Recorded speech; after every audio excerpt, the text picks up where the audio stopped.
This week on Wealth Magazine Business Access, we'll be speaking with Jean Lowrie-Chin, Executive Chairman of Procom, ProDev and CCRP. Born a daughter of the plains of Savannah Lamar, Jean shares her story about her formative years in rural Jamaica and being schooled from an early age by her parents and mentors about the importance of hard work, meticulousness and compassion. Jean Lowrie-Chin also talks about the importance of family, her fascination with the written word, and how an act of charity formed the foundation of what is now her legacy and contribution to Brand Jamaica.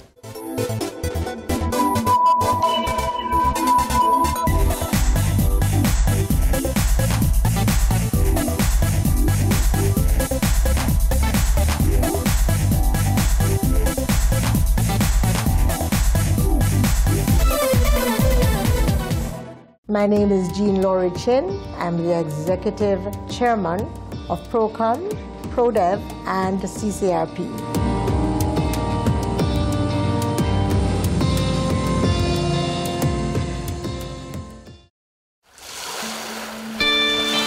I was born in Westmoreland, Jamaica, educated first in Westmoreland, then in Kingston, and I went into journalism because that was really my whole objective in life, to be a journalist. Went into journalism and then was persuaded to go into public relations. So as a result of that, I still combine my journalism experience. So I'm a columnist with an advertising and public relations company, which is Procom. And then having watched my parents' example of, building and creating new things, I started a new company, ProDev, and feeling very grateful after 30 years of business at Procom to my mentors, especially my parents and other seniors. I started a seniors organization called the Caribbean Community of Retired Persons, CCRP for short. So I am actually concurrently running those three organizations with a fantastic team. I was born in a little district called Hartford in Westmoreland. The circumstances of my birth is really funny. And my mother used to say, this is why Jean loves to dance. Because what happened was that in this little district, it was near Christmas, December the 5th, and so that was when the Junkanoo was moving around the district. And she said that night, it was late at night, the Junkanoo came in the yard and they were there drumming and dancing. And she said all of a sudden, she felt me moving as if I was dancing. And before she knew it, she was in labor. It was as if I couldn't wait to get out to be in this big excitement that was taking place. And so this is why I wrote this poem in my book, Soul Dance, called Junkanoo Baby. And I ended by saying, so you take a big chance if you ask me for a dance, because this quiet-looking lady is a born Westmoreland Junkanoo baby.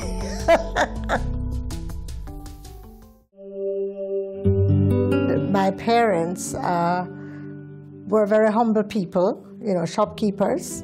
My dad got sick when I was 4, passed away, leaving my mother with 4 little children. The youngest was 7 months. And so I watched my mother start her little shop in Savannah Lamar, and little by little added one case, then another case and some shelves, and created a business, this single woman, all on her own with 4 little ones. And then she married this wonderful gentleman, Jocelyn Lowrie, who became a father, not a stepfather, very caring, and he was a bright accountant. So he married young Maisie Lowrie with her 4 children, and we all moved to Kingston. He worked with the accounting firm Paul Golson, and then he continued to study and became a chartered accountant and started his own business. Then illness struck, and he had to move his business to a home office in his little house in Pembroke Hall, which was supposed to have been just a stop on his way up Well, that is where we stopped because he was wheelchair bound. But as a result of that, though, his 4 children had to learn how to use the adding machine, had to learn how to type his letters, and he kept most of his clients because he was so brilliant. He was a tax expert.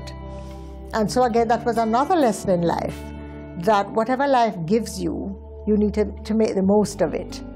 And so my father continued on his path to excellence. People say, you know, how did you learn management? That's how I learned management, because my degree was really in the arts. But I grew up learning management. Again, my mom was very ambitious for her children. So she found out that the best school in Savlamar was being run by the Sisters of Mercy, a Catholic prep school. Of course, you know, her funds were very low. So she bartered groceries from her shop, and she sewed the altar tablecloths for the priest, and wheeled and dealed and got her 2 little girls into St. Mary's Academy. Now, this was a prep school where the children of the doctors and the lawyers, you know, just the better off children went to. And those Sisters of Mercy were wonderful. And so I have had the Sisters of Mercy in my life from I was about 6 years old until I was 17.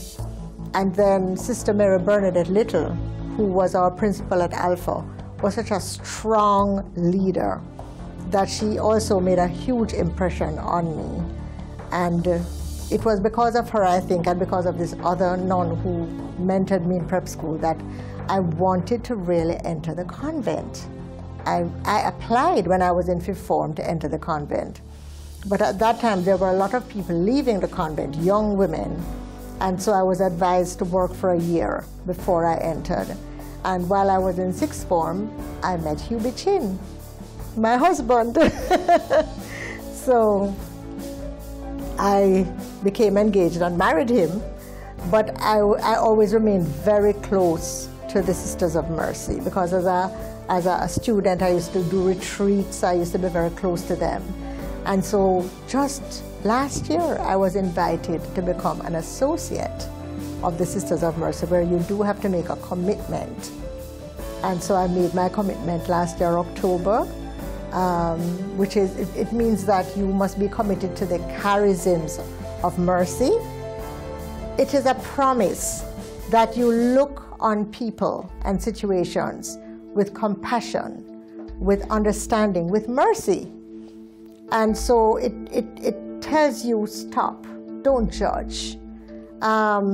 Think about the place that that person is coming from before you judge them. And have good thoughts about people. And instead of criticizing, maybe you could find a way of helping, of mentoring. I think you have just so much energy and so much time. Why not use that energy and that time to help to uplift somebody, to help to encourage somebody, and sometimes do the difficult things? Since you have just that much time, why not use it in as positive a way as you can? The thing I say about when you're working for people and when you're doing your work reflects you. So if you want to be viewed as someone of excellence, as a professional, then you must give it your 150%. You must go the extra mile. 100% is not enough.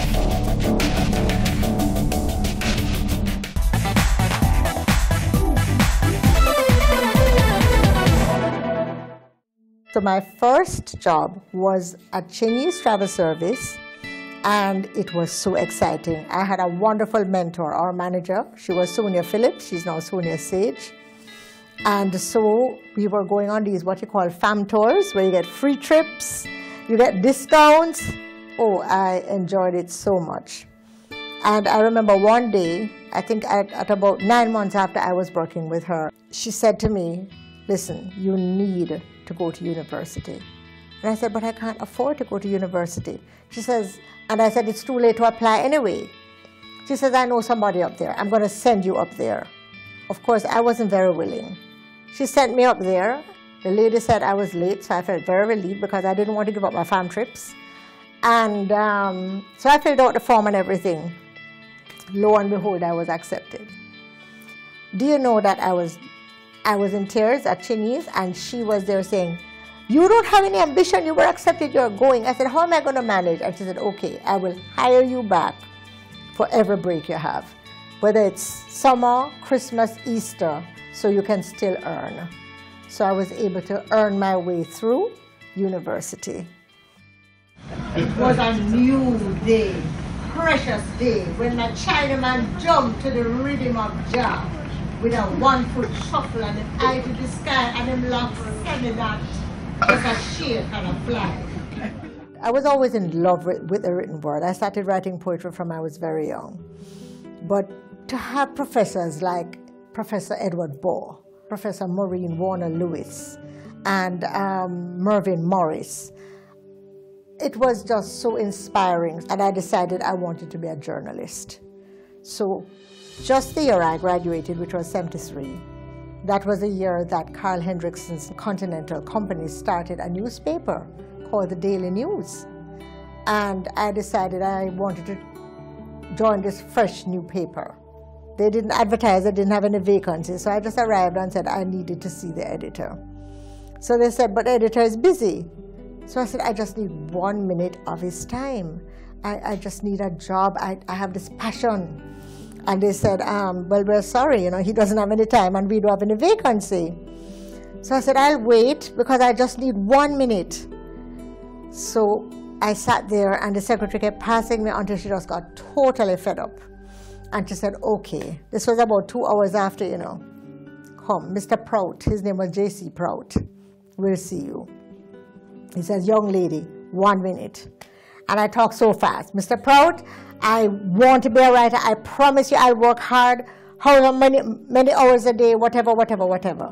He looked at me. He sent upstairs for his features editor, a brilliant man called George Graham. George asked me 2 more questions, and then they said, "Okay, come to work tomorrow." I said, "Tomorrow? But I have nothing to wear." Well, don't ask if they didn't laugh. They said, "Here it is, we give you a job, and your problem now is that you don't have anything to wear. In this world, you can wear your jeans, you can wear anything. Just come to work tomorrow morning." So that was the beginning of my love affair with the written word. It was an act of kindness that started Procom. Let me tell you what happened. Dunlop used to take the children of National Children's Home every year for a treat by the pool. And this was 1978. And the children had a sweet drink and some pastry. And I said, could they get a hamburger? And they said, "Well, our budget, understandably, is kind of tight because they had rented a bus and everything." I said, I went upstairs and I said, "Could I please speak to the marketing manager?" who turned out to be Carol Guntley. I said, "Carol, I would like these children to get hamburgers. I promise you I'll work on free publicity for the Pegasus in return." She said, "Okay." So all the little children got hamburgers. They were so excited. I mean, there was a photograph of a little boy like this saying his prayers over his hamburger, which they turned into a greeting card. And so we had all of these pictures taken, and I sent them to the Daily News where I used to work. And I went to the editor, I said, "Please, please, please, I beg you." They gave me a full paid spread of these children having a wonderful time at the Jamaica Pegasus. So I got a call from the Pegasus to say, "Could you freelance for us?" It was just going to be me and an assistant. I said I wanted a peaceful life, but for some reason, more people needed our services. The thing I say about when you're working for people and when you're doing your work reflects you. So if you want to be viewed as someone of excellence, as a professional, then you must give it your 150%. You must go the extra mile. 100% is not enough. 1988, when our second child came along, my husband, Lowrie-Chin, and I discussed how we would balance business and family to ensure that neither of them would suffer. And he made the very selfless decision to leave his high-paying position as production manager with a major company to join the business. And we were very fortunate that he did, because at that same time there was this development in information technology. And if we did not have his engineer's mind to help us navigate this new development, I don't think we would be where we are today. He sent himself to seminars, trained in information technology, and became the go-to person in setting up our systems and keeping us abreast of all the developments in the area of information technology. So hats off to you, Lowrie.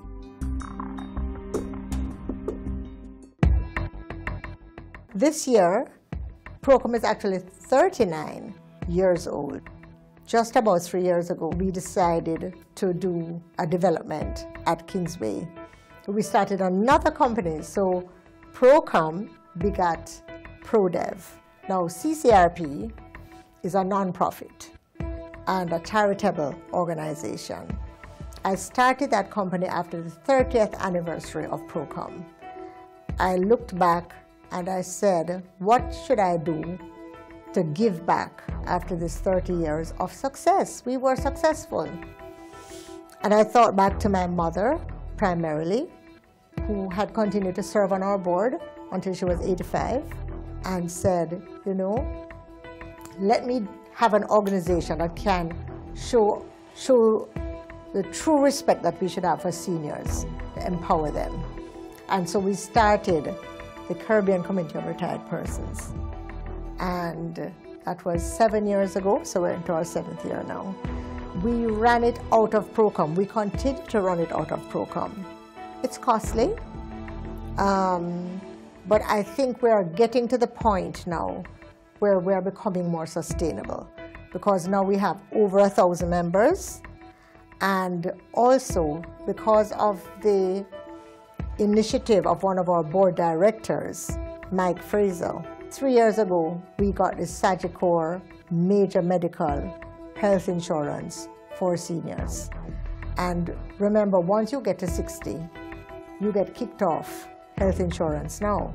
So this became a great drawing card for CCRP, because here it is, people over 50 could get major medical health insurance for, I think it's now about, because the premium went up a little, 22,000 Jamaican dollars per annum, covering you for up to $5 million. So, and there's no age limit. We have people in their 80s who applied for this health insurance and got it. I would like to use this opportunity to call on board directors, to call on managers to step up, to be courageous enough to take on governance as a serious mandate in your organization.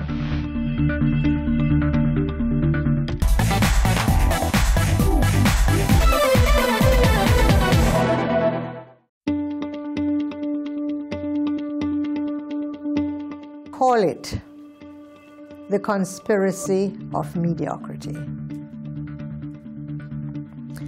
That challenge links to working with organizations sometimes, or persons sometimes, who really do not want somebody of excellence around them. I would like to use this opportunity to call on board directors, to call on managers to step up, to be courageous enough to take on governance as a serious mandate in your organization. Because what it will do, is that it's going to just open more doors for you. You are going to move up, and again, don't be afraid of people coming up, because that's what happens to, there is a brilliant person down there, but the manager is not so brilliant, And so that manager may see that person as a threat, and that person therefore is held back. So I think we really need to be a little more honest with each other, more respectful of each other, and not frustrate people. This brain drain thing, it happened in the 70s. I don't think we've really recovered from it. I think now we're hearing more about governance, and I'm really praying that that we'll turn a corner. You know, I'm also chairman of the Digicel Foundation, which is involved in, you know, special needs, community entrepreneurship for community development, and education. So there are the seniors who, they are the most appreciative people that you could ever meet. Then there are the people from the Digicel Foundation. Before that, I was chairman of Stella Maris Foundation, and I led the fundraising for the headquarters at Grand Spend. That's what keeps me going. What keeps me going are these ambitious, courageous Jamaicans who, some of them have nothing, and even out of their nothing, they're helping others. Even out of their nothing, they're building. And I remember one lady who was our household worker, and then she decided to go to the country and became a dressmaker. And she told me that every Sunday she would cook the Sunday lunch, and before she and her children sat down, she would share out 2 plates of lunch for these elderly people in her community and walk and give them their lunch or feed them if they needed to be fed before going back home. Now, this is a poor woman. That is what keeps me going, that there is so much courage in this country, there's so much faith, there's so much kindness in this country. And I think if we can just tap into that, into the better part of Jamaica, we can make a change. And it needs more of us to believe in our people, to make the sacrifices, to create even the few little jobs that we have created in our company, and to reach out. We have scholars that we send to school. We have 7 scholars in Grand Spend that we support throughout their schooling. And every year on Mandela Day, we have a special thing for them, and every Christmas, we have a special event for them. We're a small company, but guess what? Everybody can do something. And I think that is what keeps us going, the fact that because we have done well, we can do good. I'm not sure if it is a piece of advice or it is watching some of our wonderful Jamaicans, how they operate. I know, for example, there is Wycliffe Bennett, who never allowed a letter to leave his desk without it being letter perfect. I remember my father, who always spoke about excellence. I remember my mother, who made something out of nothing. And then more recently, some of our own clients. Carl Hendrickson, Butch Hendrickson. I mean, Carl Hendrickson, he supported his children and helped them to discover their talents. And now each of the 4 of them, each of them is in a thriving business. And so when we started ProDev, I actually told Butch, I said, you know, Butch, I'm trying in my humble way to follow the Carl Hendrickson model, which is to try and discover the best in your children. So that was an aha moment for me when I asked him how did he manage to get his children to be so. He says, you know, Jean, you look at your children, you see where their strengths are, and you try to help them to develop those strengths. That helped me a lot.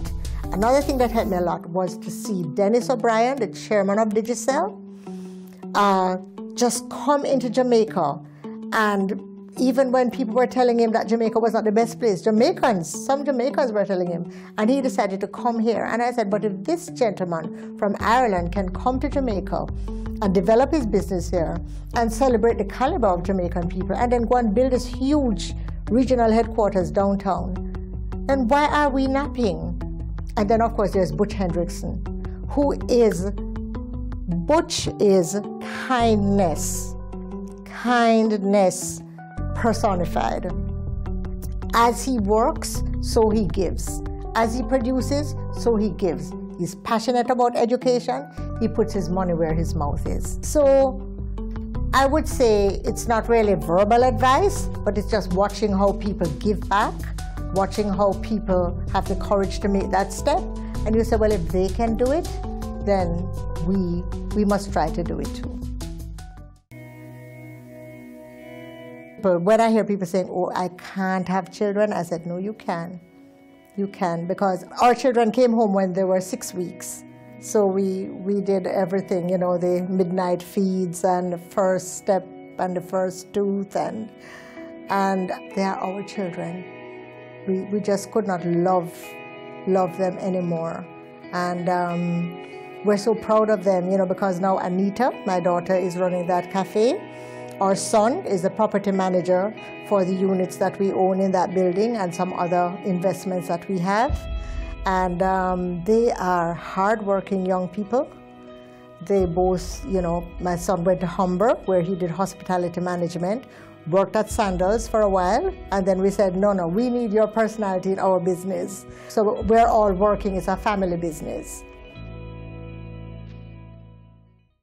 Under God's unblinking eye, we all have lived, we all have died. Dust and ash are wealth and glory. Our deeds are our enduring story. Life's trials are a test of love. Will you be vulture or will you be dove? Work is prayer. Do it well to cool the heat in someone's hell. Gently take your neighbor's hand, then step lightly in this land. That is what wealth means to me.